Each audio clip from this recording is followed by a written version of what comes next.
Well, it was interesting because I never would have thought that I would live something that I thought was a dream. And one thing that I realized that it wasn't my dream. It was something that was forced upon me, right? Whether it's consciously, directly, or indirectly, with the culture, from the parents, status quo, other people expectation, etc.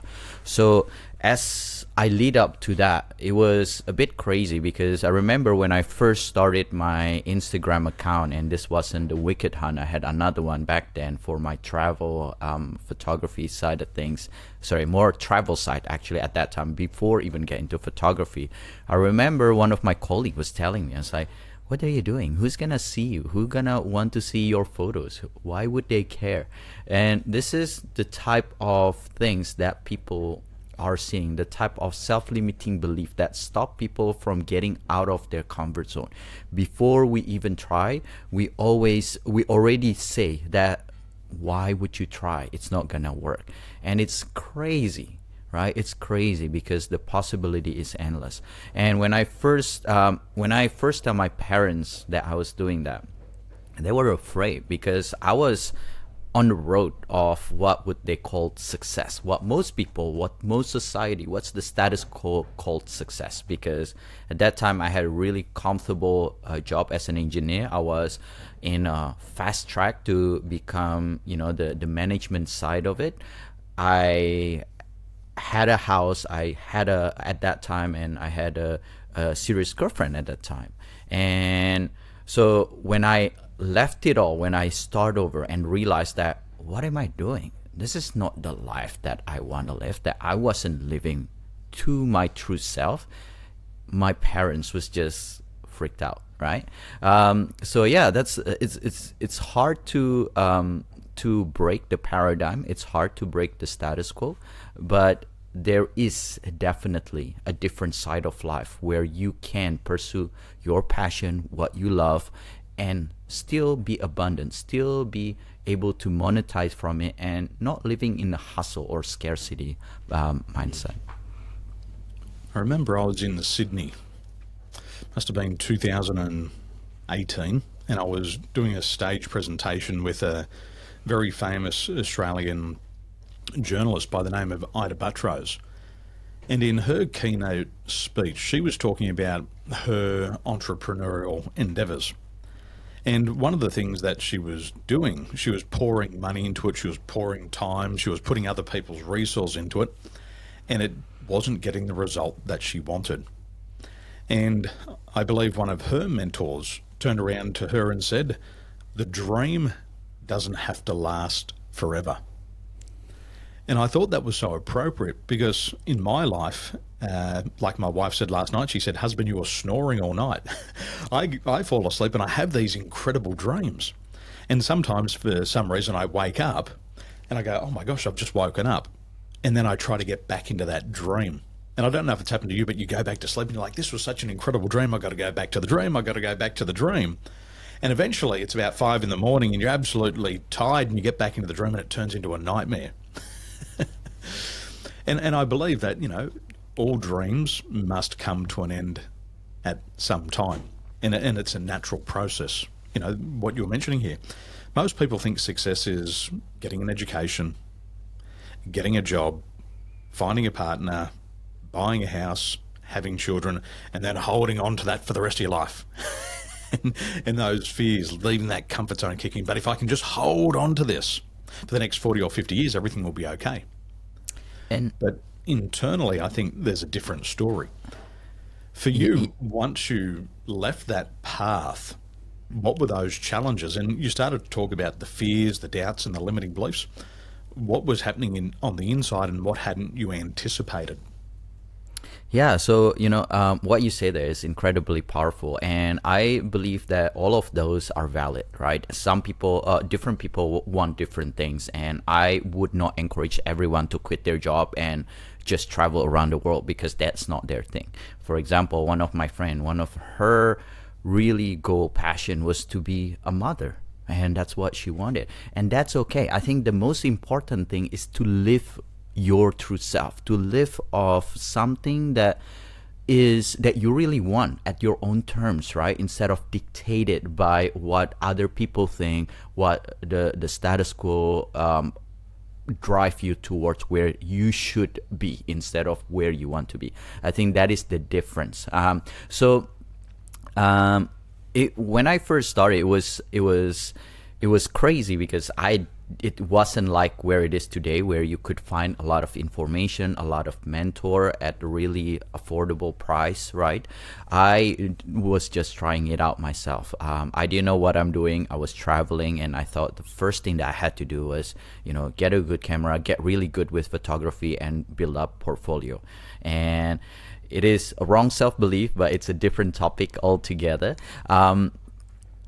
But for the first probably a year or 2 years in my journey, I was just, bouncing around, trying things out, trying different things, trying to see what's working until I found this one thing that I'm really passionate about, which is to help other photographers or other people to pursue their passion, right? Whether it's in photography or other passion. And that was a realization that came because I realized that in order to make a better world, we need happy people. We need people who are truly enjoying what they do. And in order for people to be happy, they need to be passionate with what they are doing. Yeah, there is no way you could be happy if you hate what you are doing. So this was a conclusion, and that was a fulfilling way for me to be able to earn from my photography, and that's why I'm very passionate on being a mentor. Now, back to what you say, man, there is so many things. I mean, I started off working in an Italian restaurant, earning $12.50 an hour. Coming from a few $1,000s as an engineer, that's a big drop. So I thought, wow, what am I doing? All of my colleague, all my friend, and we have this thing that always make us look outside. And I just recently realized that was the thing that's killing our dream, right? We constantly racing with everyone else, while as the thing that's stopping us from our dream, from our true potential, is ourselves. So can you imagine you have these two things and then you're focusing on the wrong thing? You're racing, you're trying to compete with the wrong side of life. And that's why it's very difficult for us to reach our true potential. Yeah. So that was one of the hardest thing, was that looking at my friend, and they were like, wow, he's just got promoted. He's just got this. And financial was difficult because I couldn't figure it out, right? And through all of this journey, I come to realize I've become a really good photographer with over 100 awards, get published, exhibited, etc. I sign up with a mentor where I learned the business side of things, the soft side of things, where I could also learn the strategy side of things. And that was the time when I realized that all of this does not matter if you don't work on yourself. So for the past about a year, 2 years, probably about 2 years, 3 years now, I just focus on myself to show up, to be able to get there towards, to walk closer towards my dream. And that was a crazy breakthrough. Once I discovered that, then everything started to line up, everything started to open up. And that's how I came across you. I came across Mario, and all of this opportunity just come up, just open up. And the difference is that the opportunity was always there. The difference is that I wasn't able to value myself. I wasn't able to see them, right? And I want to use this one quick example, right? When you wake up, and for those of you who love coffee or tea, right? When you wake up and you're craving tea, your focus is on the tea, right? You just look everywhere for a tea. Start on your cupboard. Oh my God, I'm running out of tea. Start looking at the tea shop, right? Or a coffee shop, or anything that sells tea. Whatever you focus in become your reality. Now, if you focusing on your unworthiness, then all of this opportunity, you won't be able to appreciate, see it, and actually grab it. I agree with what you said there about not just quitting a job, because you've got some passion. I think what I've seen in the past is people have had this desire to leave their job because they're unfulfilled, and they launch into their passion, but they don't have the right knowledge to succeed. And if they don't have the right knowledge to succeed, they run out of money within 3 to 6 months, and they have to go back to a job. If they lack the skill, then they can't get paid. The money runs out and they've got to go back to their job. And if they don't have the right attitude at the start, I believe that they do set themselves up for failure. And people know it. They quit their jobs and say, this is not going to work out. I don't have the skill. I don't have the knowledge. I don't have the contacts. And that becomes that self-fulfilling prophecy. And there's definitely a couple of things that people should be doing in transition. And I learned this when I was in Emirates Airline. When I joined Emirates Airline in 2008, I knew that I was going to have to exit the airline at some stage, whether it was to do with age or health or maybe a crisis in the world. So what I started to do was I started to study. And I remember I was studying cognitive behavioural therapy. I was studying psychology and coaching and counselling and training. And albeit I was working full time, I had 100 flying hours a month. All of my spare time was dedicated to develop that knowledge, that skill and that attitude, so that when I left the airline, I was in a position to start to earn, essentially turning my passion into a profit. And along the way, I started to test. So in the second year, I thought to myself, what would be possible if I could just replace my hourly income? So I started to coach on the side, and I earned $50 an hour, then $80 an hour. And then by the time I left, I was already charging $160 an hour in my side hustle. So I knew that I had enough knowledge and skill to replace the income. Eventually, there was a crisis in 2012. My wife lost her job. I decided to resign from mine, and I launched straight into business. But when I launched into business, I realized that the business would consume every little bit of money I had. And in that first year, I spent all of my savings. I'd sold a house, I put the money in the bank, and all of the money disappeared trying to get the business to work. And that didn't give me a reason to quit. And a lot of people, once they see the money dropping out of the bank account, they think this is a good reason. There's no good reasons to quit. You've got to commit to that thing. And I was so committed that I even left Taiwan, moved back to Australia, and just to get enough money to survive, we lived in the spare room of my grandmother's house, and we got a government payout. We got what's called Centrelink. And the government gave us enough money just to get started. And we were poor, we were broke for 4 months, and eventually, once the selling season started to happen, we found people who were willing to buy from us. But at this stage, because we had fine-tuned that craft over a couple of years, people were willing to pay us $250 an hour. And so, albeit that first year I lost all the money, I made it back in the next 6 months. But then I lost it again. And there's always going to be a crisis. And I think a lot of people, they do get too caught up in positive thinking. They become overly optimistic, and they forget there's a certain reality there, that there's going to be a crisis, there's going to be a challenge. Not everything goes your way. And if we can accept that on the journey, I think we can do much better. Like as a photographer, I look at your Instagram page and it's as if you've just gone along and taken the photo. The skies were blue, the snow was falling at the right time, the sun was casting the perfect shadows on the mountains. But in reality, you probably were sitting there for hours, days or weeks, and you went all through that pain just to get that one perfect picture.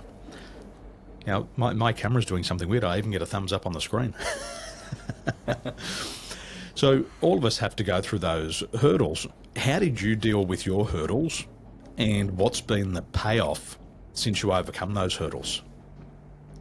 Yeah, I think I went to a similar thing with you, Daniel, where I was so scared about running down all of my savings that it became a self-fulfilling prophecy. And what you say there is incredibly true and powerful, where positive thinking is great, but most people apply it to the wrong thing, right? You cannot just be positive thinking without having a plan, without knowing where you are going. So if you want to do this, I think one of the things that you need to be clear of is your why. Why do you want to do it? Why you are, what you're trying to achieve for yourself, as well as how do you want to impact others. Now the other part is very, very important, because I realized that we work better, or we are more motivated when we are wanting to create for someone else, especially if it is someone that we love, right? So when you understand that, then that become the thing that keep you going through the hard time. Now, one thing that you said there was that it's very important that we enjoy the journey. And like you say, yeah, 100%. There's a whole bunch of photo that take me 10, 20 times to go back and forth to get the right condition, right? And many people say, well, Stanley, that's a lot of time. That's a waste of time. I was like, no way. I would never consider that as a waste of time, because I really enjoy the process, right? So when you say you're passionate about it, if you're truly passionate about it, every single thing about it energizes you. That is literally the word passion, right? Energize you. So if you wake up in the morning and you feel energized and you want to wake up and make things happen, then you know that you are doing what you're passionate about. So throughout the years, I think the hardest thing for me to understand, or the biggest learning that I could share, is that if you want to success faster, first of all, fail quick, right? Fail quick. The faster you fail, the faster you succeed. Now, it's important when you fail, you need to learn from your failure. Having said that, there is a better way where you could literally find mentor and somebody who have gone through that. And I was one of this person who's very scarce, who, I don't want to spend a lot of money. I don't want to spend any money at all outside of myself.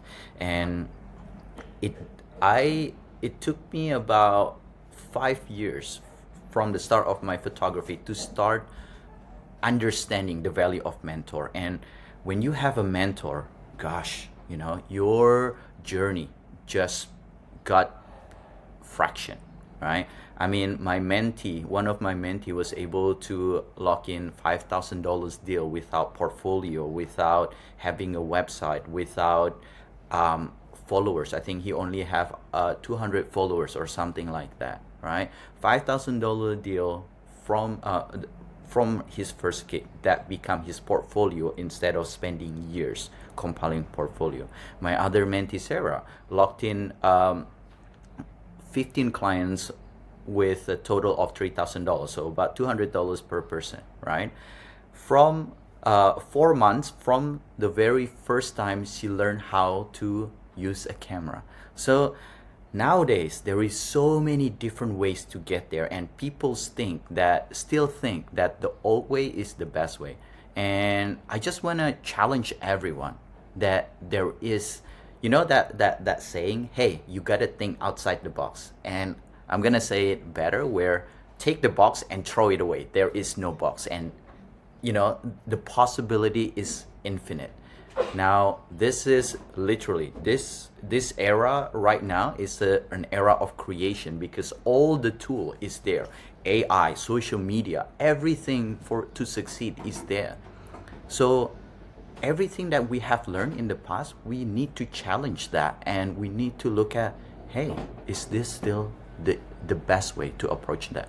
And if we just do that, if we just focus on how to show up every day, improving ourselves, and we don't need that much, right? Just 1% improvement every single day will give you a massive compound improvement at the end of the year. So just show up every day and remember your goal and take one step at a time to that. And you don't have to make big drastic decision. For me, that's the way to do it, because I'm a slacker. I get comfortable easily, and I need pressure. So the way to do it was I need to go into the deep end. That's why I quit my job. Some people like you have the discipline, have the the motivation and the will to do it as a side hustle, fantastic, do that. But whatever you are doing, if you want to do what you're passionate about, you need to start telling yourself that you are doing what you're passionate about full time, and what you're doing full time as a side hustle. And just one quick one here is that the fastest way to change is by changing your identity. So when you do that, right? When you say, "Hey, I'm a full-time photographer and my side hustle is being an accountant, an engineer," straight away you're in the mindset of a full-time photographer. You will act, do, you have the attitude of a professional photographer, and you will show up as a professional photographer, and that will give you success. Changing that identity, so important. When I was with Emirates Airline, I had one really good leader. And when we would come into a briefing, there'd be 17 crew and there'd be the flight deck. And the leader would say to the crew, "What's your special skill?" And you'd go around the room and everybody had to share their special skill. And it was fascinating, with 134 nationalities in the room, with people who were well educated, people who had wonderful life experiences. Most people couldn't speak about their special skill.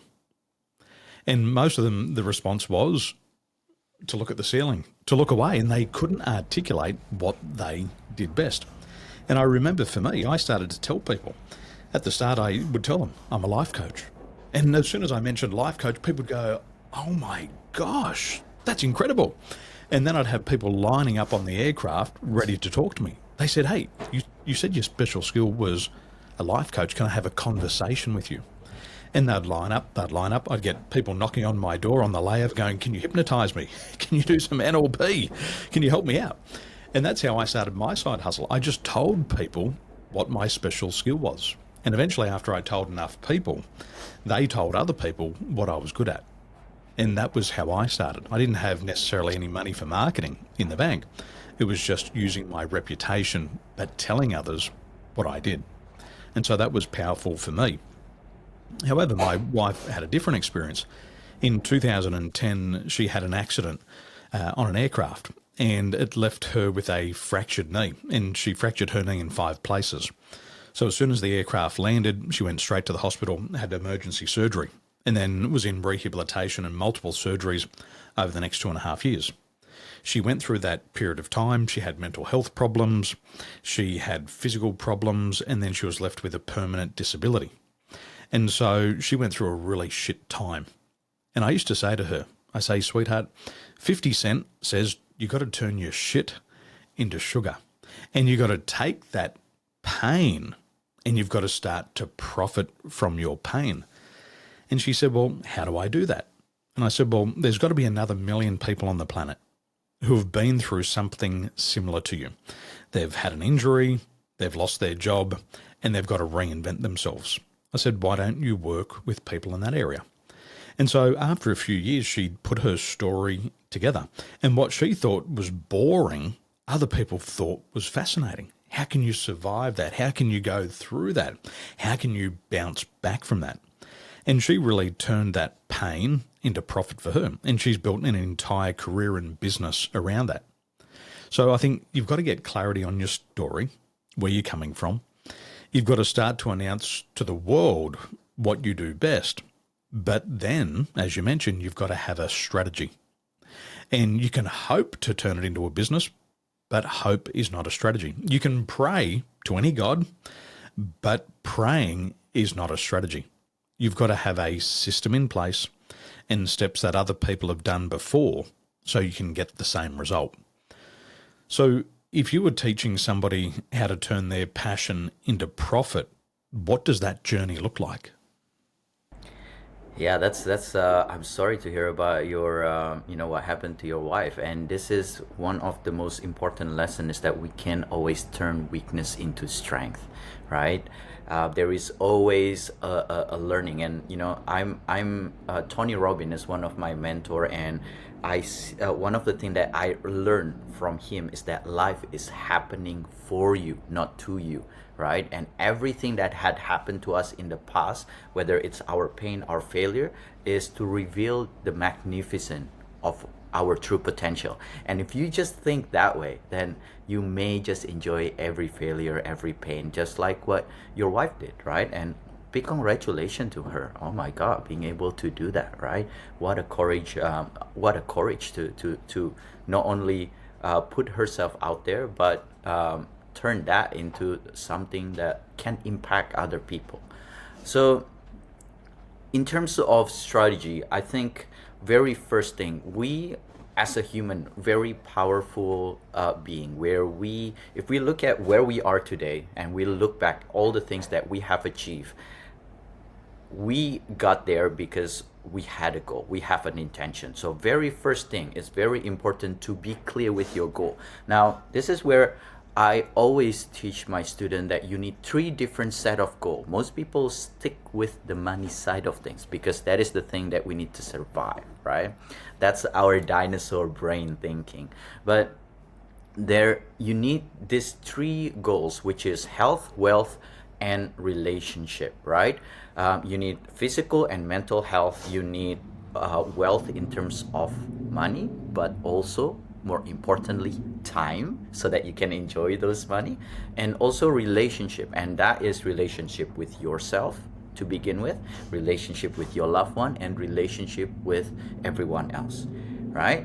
So those are the three things that you really need to get clear of to be able to live a happy life. Now if you just focus on the money, then you reach where you are. And have you ever had that feeling when you wanted to go somewhere so bad, you get there and you go like, this is not what I imagined?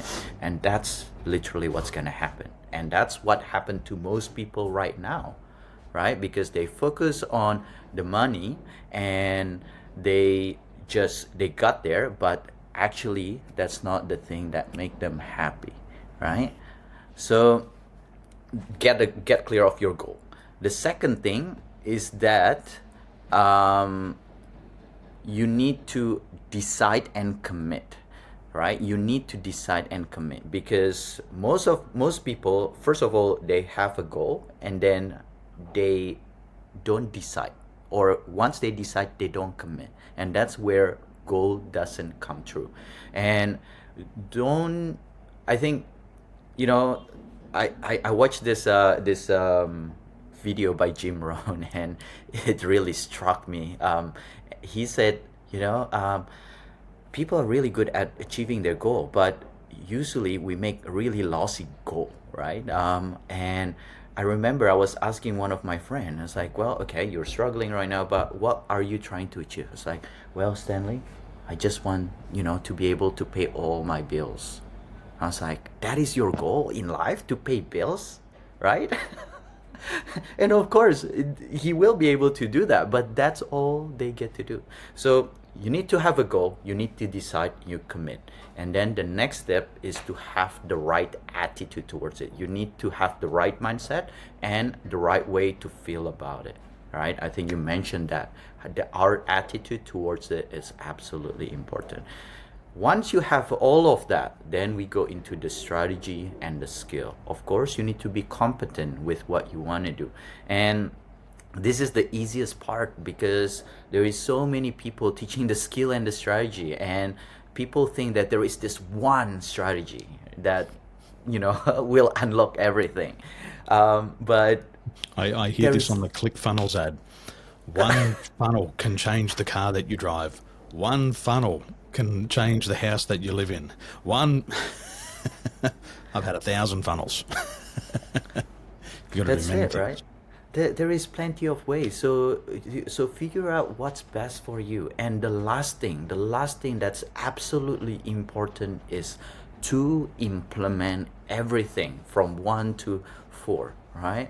Because if you don't implement how you think, how you decide, how you act, how you do, the strategy that you have been taught, the skill, and this was the thing that's stopping me to get to where I need to be, because my self-belief, my doubt was stopping me to implement the things that I have been taught. And yeah, that's I think that's one of the. And let me just give one example here, right? It's a really powerful example. Belief is absolutely important, right? The conviction, because if you have an old rusty car and you want to go across the town, would you drive that car? Maybe, right? But would you drive that old rusty car to the other side of the country? Probably not, right? But if you have a reliable brand new car, would you hesitate to drive into to the other side of the country? Yeah, apart from being tired and all this stuff, you wouldn't, because you know it will make it there, right? So you need to believe that the future is there, right? You need to decide and believe that you can get there.